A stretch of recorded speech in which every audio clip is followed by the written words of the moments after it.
Salut les passionnés! Si comme moi tu aimes beaucoup la Tour de la Terreur, tu as dû pleurer un sacré moment ces derniers jours, non? Pour moi, si tu veux, c'est la quintessence de ce que j'avais dit lors d'un précédent épisode des Brèves de l'Archiviste. Piqûre de rappel.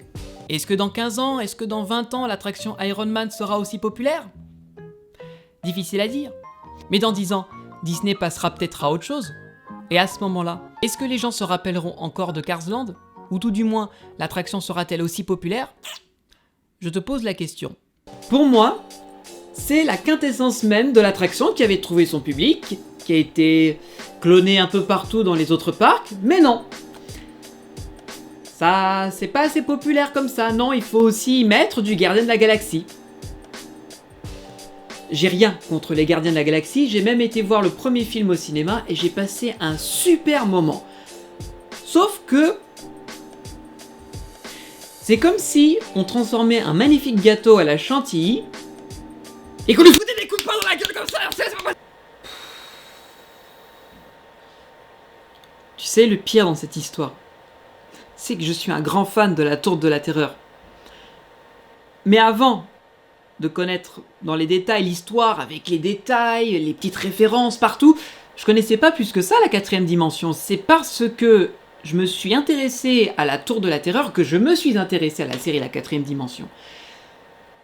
Et peut-être parce que j'y ai bossé aussi un an. Sur les quelques concept art qui ont été dévoilés par Disney, on peut se rendre compte qu'ils ont gardé l'architecture globalement. C'est bien. C'est juste pas possible, mais qu'est-ce que... Essayons de garder notre calme, ça ne sert à rien de s'énerver, de toute façon, ni toi ni moi avons le pouvoir de décider de quoi que ce soit, c'est un fait. La Tour de la Terreur de Disney California Adventure ferme ses portes pour être remplacée par une attraction sur les Gardiens de la Galaxie. Paye ta cohérence avec Hollywoodland, hein, déjà, pour commencer. Non, c'est pas parce qu'ils avaient investi plusieurs milliards de dollars dans un grand placemaking de la mort où ils avaient refait quasiment la moitié du parc, si c'était plus, pour se dire quelques années après « Les gars, c'est bien ce qu'on a fait, et si on flinguait notre boulot? C'est cool !» Enfin, pour moi, perso, il y aurait eu de l'argent à mettre ailleurs, si tu vois. Non? Ça aurait peut-être été une priorité prioritaire, mais je ne décide pas. Mais de me dire que la Tour de la Terreur de Disney California Adventure, qui est la même que la nôtre, à peu de détails près, va fermer ses portes, c'est... Foutez des coups de poing dans la gueule comme ça, c'est pas... Ouais, c'est un peu difficile à avaler, hein, quand même. On va pas se le cacher, la pilule passe mal. Et c'est pas moi qui dis, suffit de voir les résultats sur internet en règle générale quand tu tapes Guardian of the Galaxy Mission Breakout pour voir ce que les fans en pensent, hein. Disons qu'Imagineering nous a habitués à mieux. Sur beaucoup de terrains. J'aime bien les gens. Vous savez, ils arrêtent pas de crier en disant « Waouh, on a touché à la Tour de la Terreur, c'est une catastrophe !» Ouais, mais en fait, c'est qui les responsables dans l'histoire? T'y as pensé un instant? Alors, on va essayer de trouver qui sont les fautifs dans l'histoire. Et ben les numéros 1, c'est pas Imagineering. Non. C'est pas eux qui décident. Eux, on leur dit « Vous faites ça ». Ouais, mais on n'a pas envie. Vous faites ça. D'accord, on va le faire. En gros, c'est l'idée. Les mecs, ils sont là dans leur bureau toute la journée, ils ont des idées. « Wouah, les gars, on va faire un truc de fou !» Mais c'est pas eux qui vont dire, arriver au bureau en disant « Eh les gars, on va faire ça !» Je sais pas comme ça. C'est un mec des bureaux, un marketeur pour l'essentiel, hein, on va pas se le cacher, c'est les gens de là-haut. Tu sais, je trouve que niveau marketing, on n'a pas assez développé l'univers Gardien de la Galaxie, tous des trucs, voilà. Et c'est ces mecs-là qui arrivent chez Imagineering en disant Alors, en fait, les gars, je vous explique. Votre tour de la Terre machin bidule, là, vous la virez. Non, mais c'est bon, c'était tellement 2000. Vous me faites un truc Gardien de la Galaxie, fils à fils, hein. Bon, je caricature, bien sûr, ça s'est pas passé comme ça, ils sont pas arrivés directement en décidant « Ouais, bah je vais faire ça, moi je veux pas, bah c'est tout, tant pis », non, pas du tout. C'est qu'ils ont réfléchi, il y a eu un cheminement, ils ont décidé de la merde, voilà, c'est des choses qui arrivent, hein, on peut pas être parfait partout. Mais pour rétablir l'ordre des choses, c'est pas Imagineering qu'il faut blâmer, même si je suis sûr qu'Imagineering y est allé à reculons sur ce projet. C'est plutôt les ronds de cuir qui sont dans les bureaux qui voient les chiffres toute la journée. Ça marche. Oh bah ça marche pas du tout, Tour de la Terre, vous me virez. Oh, Gardien de la Galaxie, on a fait des bons résultats. Je veux. Donc voilà, c'est à ce niveau-là qu'il faut plus en décider. Maintenant, on va rétablir un petit peu l'équilibre. Imagineering a aussi son mot à dire parfois, hein. Il faut pas croire qu'ils sont non plus en train de dire « Amen, oh oui, Seigneur, Non, bah si ils veulent pas des fois, tu sais, ils peuvent le montrer, hein. Et là, ils ont déjà fait il y a quelques années, hein. Quand on voit les studios en 2002, ce que c'était à l'époque, voilà, je pense qu'ils ont voulu faire passer un message. Il faut penser un instant à Joe Roddy, le gars qui bosse sur Avatar et qui est aussi sur Gardien de la Galaxie. En réalité, je suis sûr qu'il est comme ça. Ah putain, pourquoi il m'oblige à faire ça? Allez, salaud! Je suis sûr que derrière, il aurait adoré qu'on ne touche pas à la Tour de la Terreur, parce que c'est un amoureux de tout ce qui est univers thématique cohérent, immersion, tout ça. Là, la Tour de la Terreur, il va... Vous la voulez? Bah vous l'avez. Content? Alors, il y a eu beaucoup de choses qui ont été dites, il y a eu beaucoup de choses qui ont été aussi pensées, comme quoi la Tour de la Terreur de Disneyland Paris aussi aurait le droit à son lifting spécial Gardien de la Galaxie. Pour l'instant, on va raison garder un petit peu, il n'y a rien de prévu. La nôtre reste en l'état, les studios ont encore besoin de se développer, et c'est peut-être pas le moment non plus pour fermer une attraction qui est très populaire, quoique tu me diras qu'en Californie, c'était déjà très populaire aussi à la base. Mais c'est surtout que le parc a besoin d'être agrandi, plutôt que de renouveler son stock d'attractions. Ça se fera peut-être dans quelques années, mais à l'heure actuelle, ils vont pas toucher à la Tour de la Terreur. Elle est trop récente. Je rappelle que la Tour de la Terreur de Californie a ouvert en mai 2004, tandis que celle de Paris date de 2008. Ça va, elle est plus récente. Elle est la plus récente de toutes les façons.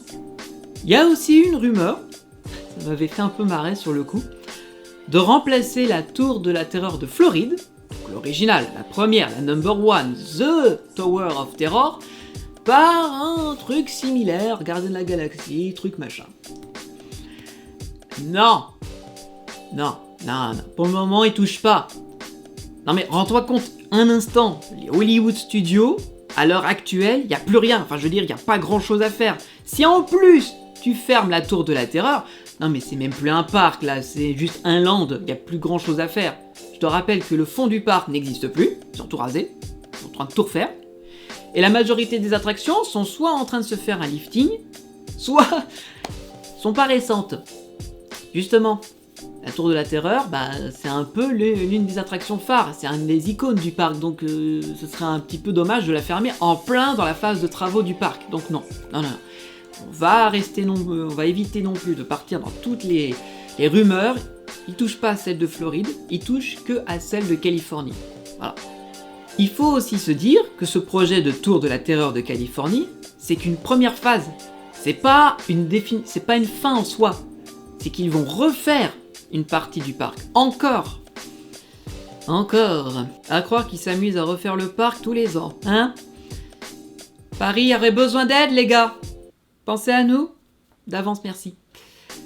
Non, parce qu'il faut savoir aussi que le Hollywoodland, qu'ils ont refait il y a quelques années en y ajoutant le tramway, en refaisant une partie des façades, en réaménageant les accès, bah à l'heure actuelle, c'est un peu devenu le land un peu fourre-tout. On y met un peu ce qu'on veut, les avant-premières de films, les spectacles un peu sur le thème des Disney, mais pas trop, et des attractions qui commencent à se faire un peu vieux maintenant. Et déjà, ils ont fermé Muppet Vision 3D pour le remplacer par une attraction de Preview Center. L'art de l'animation, voilà, c'était sympa à l'époque, maintenant c'est un petit peu tombé dans l'oubli. Et puis il y a l'attraction Monstres et compagnie, qui reste un dark ride standard, il n'y a rien d'exceptionnel. Donc je peux comprendre à ce niveau-là que Disney ait envie de donner un petit coup de jeune dans cette partie du parc, surtout qu'elle en a besoin. C'est pas non plus the place to be dans ce parc.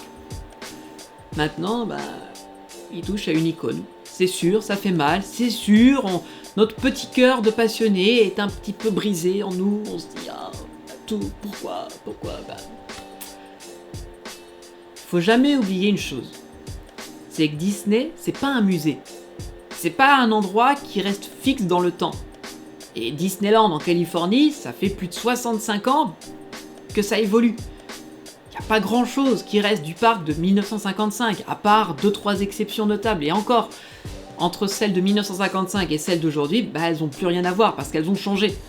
Donc, d'une certaine façon, il faut faire le deuil, si on veut, et de se dire, voilà, les choses avancent, les tendances évoluent, et forcément, le public demande de la nouveauté, et Disney est obligé de leur en donner, surtout qu'à côté, il y a de la concurrence qui arrive, pour ne citer qu'Universal qui continue encore à se développer et à miser à fond sur Harry Potter et plein d'autres trucs, Disney peut pas rester comme ça en disant « Ouais, mais nous, on est les meilleurs !» Non.